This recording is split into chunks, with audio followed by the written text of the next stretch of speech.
My father always said money was the only measure of a man's worth. On the day I left home, he made sure to demonstrate exactly how little he thought I was worth. "Here's $100, he sneered, throwing the bills at my feet. "That's all a failure like you deserves." I was 22. Fresh out of college with an engineering degree my parents hadn't bothered to attend the ceremony for. Standing in our expansive living room, my single suitcase packed with everything I owned, I watched the bills flutter to the marble floor like fallen leaves. The sterling family fortune loomed around us. Crystal chandeliers, antique furniture, priceless art, all of it screaming old money and older pride. For generations, we'd been investment bankers, each son following his father into the prestigious halls of the Sterling & Sons Investment Group. Until me. Engineering. Engineers are glorified mechanics. My father had spat when I declared my major. No son of mine will waste his life tinkering with machines. But I saw something they didn't. While they were counting their millions in traditional investments, I recognized that the future belonged to technology. The next great fortunes wouldn't be made in mahogany-paneled investment offices. They'd be built in garages and labs by people who understood how to merge innovation with opportunity. My mother stood by the grand staircase, martini in hand at barely noon. "Ethan, darling, there's still time to fix this. Come back to the firm. Your father can smooth things over with the board." I looked at her, really looked at her, seeing the practiced smile that never quite reached her eyes. Growing up, I'd watched her measure her worth by the size of her diamond rings, each one larger than the last, as if trying to fill some void that kept expanding. "No, Mother," I said. "I'm done trying to be what you want." My father's face turned that dangerous shade of red I'd grown up fearing. "Then get out. You're no longer a Sterling. The trust fund, the connections, the legacy, you're throwing it all away for some foolish dream." I bent down and picked up the $100. The bills were crisp, new. He probably had his assistant get them from the bank specifically for this moment of theatrical cruelty. "Keep the trust fund," I said, tucking the bills into my wallet. "I'll build something of my own." My father laughed, the sound echoing off the high ceilings. "You build something? You can barely dress yourself properly." He gestured at my simple button-down shirt and slacks, so different from his custom-tailored suit. "Without the Sterling name, you're nothing." Those words would echo in my mind for years to come, driving me through countless sleepless nights and impossible challenges. But in that moment, I just smiled. "Watch me." I walked out of that mansion with $100, a suitcase, and an engineering degree they thought was worthless. My childhood home's enormous iron gates closed behind me with a final, dramatic clang. Standing on the sidewalk, I realized I had no car. It was in my father's name. No place to live. The apartment near college had been paid for by the trust fund, and exactly $100 to my name. But I had something they didn't understand. A vision of the future, and the skills to build it. I walked to the bus station, bought a $40 ticket to Silicon Valley, and used another $10 on a burger and fries. Sitting in that greasy diner, watching buses come and go, I opened my notebook and wrote 3 promises to myself. I would never use the Sterling name for gain. I would build something that would change the world. When I returned, it would be on my own terms. $50 left. Not enough to rent a place. Barely enough to eat for a few days. But I had my laptop, my degree, and most importantly, an idea that had been forming in my mind throughout college. The world was rapidly moving toward renewable energy, but there was a critical problem no one had solved: storage. Solar and wind power were becoming cheaper, but batteries remained inefficient and expensive. I had developed a theoretical design for a new type of energy storage system, one that could revolutionize the entire industry. The problem was, building it would take millions in funding, years of research, and resources I didn't have. My professors had called the idea brilliant but impractical. My father had called it delusional. I called it my future. As my bus pulled away from the station, I watched my hometown disappear into the darkness. I'd spent 22 years trying to be the son they wanted. Now it was time to become the man I was meant to be. Little did I know that this $100 journey was the beginning of a story that would reshape the entire energy industry.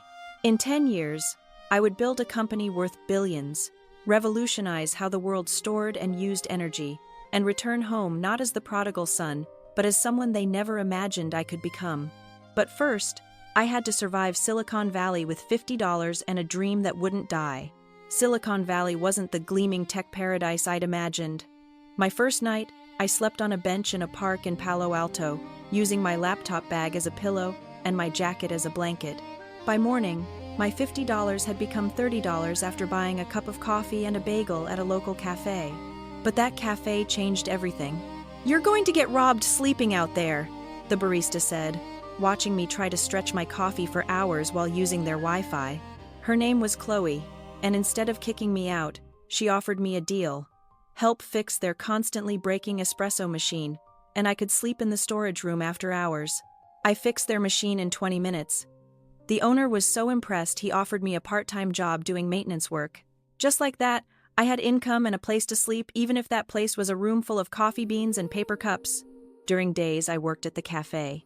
During nights, I refined my energy storage designs, using the cafe's Wi-Fi to research patents and technology trends. Chloe would sometimes bring me leftover pastries, peek at my complex diagrams, and ask questions that actually helped me clarify my thinking. "So basically, you're building a better battery?" she asked one night. "Not exactly," I explained, showing her my sketches. "Traditional batteries waste too much energy during storage and transfer. My design uses a new type of molecular structure that could store energy at almost 100% efficiency." She stared at the diagrams. "And why isn't anyone else doing this?" "Because it's theoretically impossible," I grinned. "But I think I found a way." 3 months of cafe work gave me enough savings to rent a tiny room in a shared house with 5 other tech dreamers. It wasn't much, but it had a desk where I could work. I also started freelancing as a technical consultant, helping local startups with engineering problems. That's how I met Marcus Chen. "Your solution for our power management issue saved us months of work," he said after I'd helped his startup fix a critical hardware problem. "What else are you working on?" I hesitated, then decided to take a chance. I showed him my energy storage designs. Marcus was silent for a long time, staring at my detailed technical specifications. Finally, he looked up. "This could change everything, but you'll need serious funding to build a prototype." I know. I didn't tell him about my family's wealth, about the trust fund I'd walked away from. "I'm working on it." Marcus proved to be more than just another client. He introduced me to Dr. Evelyn Park, a leading researcher in molecular engineering at Stanford. She spent 6 hours grilling me about my designs, trying to find flaws in my theories. "It's ambitious," she finally said. "Maybe impossible, but if it works," she paused. "I have some connections at Berkeley's Energy Research Center. Would you be interested in using their lab facilities?" Would I be interested in accessing one of the world's top research facilities? "Yes," I managed to say calmly. For the next year, I worked 4 jobs: cafe maintenance in the mornings, freelance consulting during the day, research at Berkeley's labs in the evenings, and refining my designs late into the night. I lived on energy drinks and determination. Then came the breakthrough. It happened at 3 a.m. in the Berkeley lab. I'd been testing different molecular configurations for weeks, trying to find the perfect structure for energy storage. When the test results came back, I checked them 3 times because I couldn't believe what I was seeing. It worked. The prototype stored energy at 98.7% efficiency. Nearly perfect energy transfer, something that was supposed to be impossible. Dr. Park verified my results herself. "This isn't just a breakthrough," she said, staring at the data. "This is revolutionary." Within a week, I had meetings with 3 major venture capital firms. Marcus helped me prepare my pitch, and Chloe came over every night to help me practice, throwing tough questions at me until my answers were perfect. The first 2 VC firms said the same thing: brilliant, but too risky. The third meeting was different.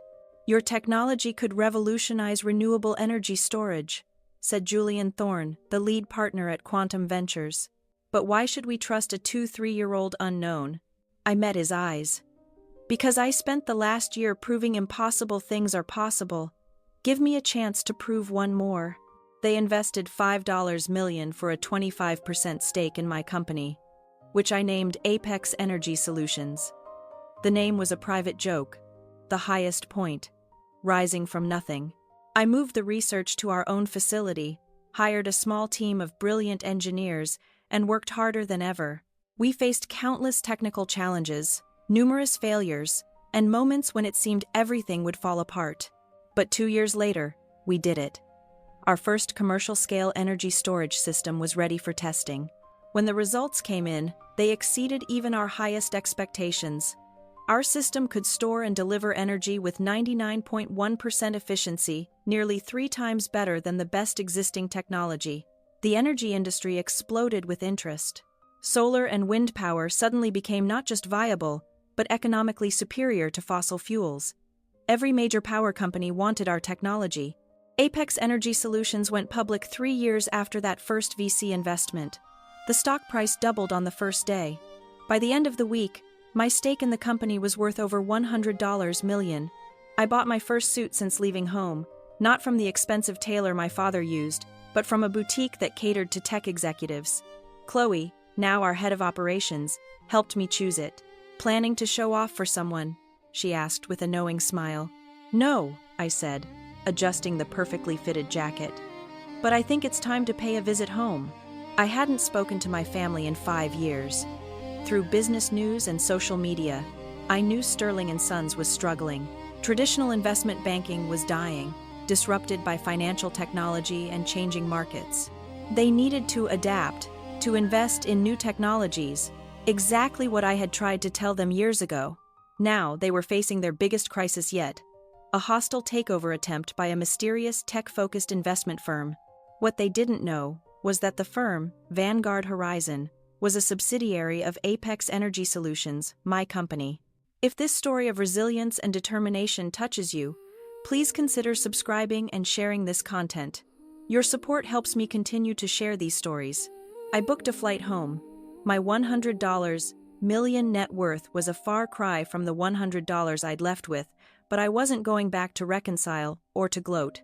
I was going back to buy the company that had declared me worthless. Maya caught me staring at my old family photo before I left. "Are you sure about this?" I tucked the photo away. They taught me that money was the only measure of worth. Time to show them exactly what I'm worth. I didn't know then that my return would shake the Sterling family to its core, or that my revenge would be both sweeter and more complicated than I'd imagined. The $100 lesson they taught me would end up costing them everything. The Sterling & Sons headquarters hadn't changed. The same imposing limestone building, the same gold lettering, the same air of old money arrogance. But this time, I walked in through the front door, not as the disappointing son, but as the CEO of the company trying to acquire them. "Mr. Cole here to see the board," I told the receptionist, using the alias I'd adopted after leaving. She directed me to the top floor, not recognizing the prodigal son returning home. The Sterling boardroom was exactly as I remembered. Dark wood paneling, oil paintings of past chairmen, the family crest carved above the fireplace. I had played under that table as a child, listening to my father negotiate deals and destroy competitors. Now I sat at the head of that table, waiting. They filed in one by one board members, executives, and finally, my father. He'd aged more than 5 years should allow, his once commanding presence diminished by stress and failing fortune. He didn't recognize me at first, his eyes sliding past me as he took his seat. "Gentlemen," I began. "I'm here representing Vanguard Horizon regarding our offer to acquire Sterling & Sons. We're not interested in being acquired by some tech upstart," my father snapped, still not really looking at me. "Sterling & Sons has stood for 150 years, and will collapse within 5 if you don't adapt." I cut in, letting my natural voice replace the carefully neutral tone I'd been using. "Isn't that right, Father?" The room went deadly silent. My father's face went from red to white as recognition dawned. "Ethan." "Hello, Father. Miss me?" One of the board members, old Mr. Abernathy, who had known me since childhood, actually gasped. "Little Ethan Sterling." "Actually, it's Ethan Cole now," I corrected him. "And I'm here to discuss the future of this company." My father's shock turned to anger. This is some kind of trick. You're working for Vanguard Horizon." I smiled. "No, Father. I own Vanguard Horizon. It's a subsidiary of Apex Energy Solutions. I enjoyed watching their faces as the connection hit them. Yes, that Apex Energy Solutions, I continued. The company revolutionizing energy storage technology worldwide. Impossible, my father whispered. You left with nothing. No, I said softly. I left with $100. Your last lesson about the value of money. Would you like to know what that lesson bought? I nodded to my assistant, who began distributing folders to each board member. Apex Energy Solutions is now worth $4.2 billion. Vanguard Horizon, which you somehow failed to investigate properly, is our investment arm. Over the past year, we've been quietly buying Sterling & Sons stock through various shells and subsidiaries. I opened my own folder. As of this morning, we own 45% of your shares. We also own the majority of your corporate debt, which, thanks to your recent difficulties, is substantial. The blood drained from my father's face as he realized the full scope of what I'd accomplished. The son he'd thrown away had returned to take everything. The offer is simple, I continued. Sterling & Sons will be absorbed into Vanguard Horizon. The family name will be retired. The board will be dissolved. I paused, looking directly at my father. And you will step down, effective immediately. You can't do this, he sputtered. The family legacy. The family legacy is dying, I cut in sharply. Your investment strategies are outdated, your technology is ancient, and your arrogance has blinded you to the changing world. I tried to tell you this 5 years ago, but you were too proud to listen. Mr. Abernathy cleared his throat. Ethan, surely we can discuss this. You're still a Sterling. No, I said firmly. You all made it very clear that I stopped being a Sterling the day I chose to build something new instead of clinging to something old. I'm not here for reconciliation. I'm here for business. I stood up, straightening my custom-made suit that cost more than that first $100 1,000 times over.